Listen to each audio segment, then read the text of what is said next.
kong gustong itanong talaga sa inyo.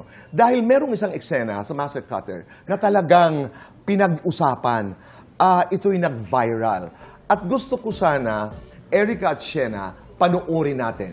Okay? And then pag-usapan natin. Narito po, panoorin natin. Ganyan, Janine.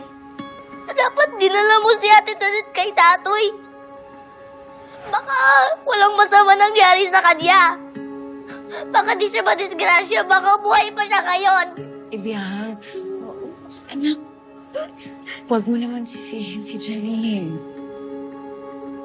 Hindi ko naman alam yun eh. Huwag mo nga ako awayin. Aawayin kita. Kasi masama ka talaga. Hindi ginusto ni Janine na mawala si Tonet. Hindi nga po. Pero masama talaga siya. Dahil sa'yo, nawala ang isang tao na nagmamahal sa akin. Dahil sa'yo, dahil gusto mo, ikaw lang lagi ang bida. Ano pa ba gusto mo, Janine? Ha? May nanay ka na.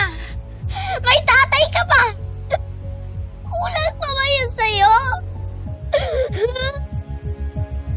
Ang damot mo! Oy! Ang galing naman. I-workshop nyo nga ako. Paano ba gumawa ng mga eksenang ganyan? Well, Tito Boy, here, there's this one, mata-mata acting.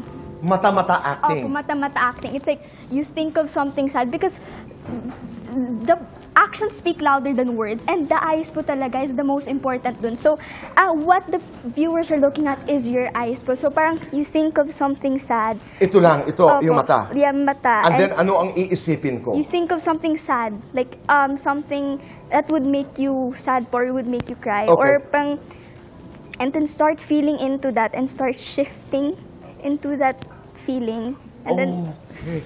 Subukan.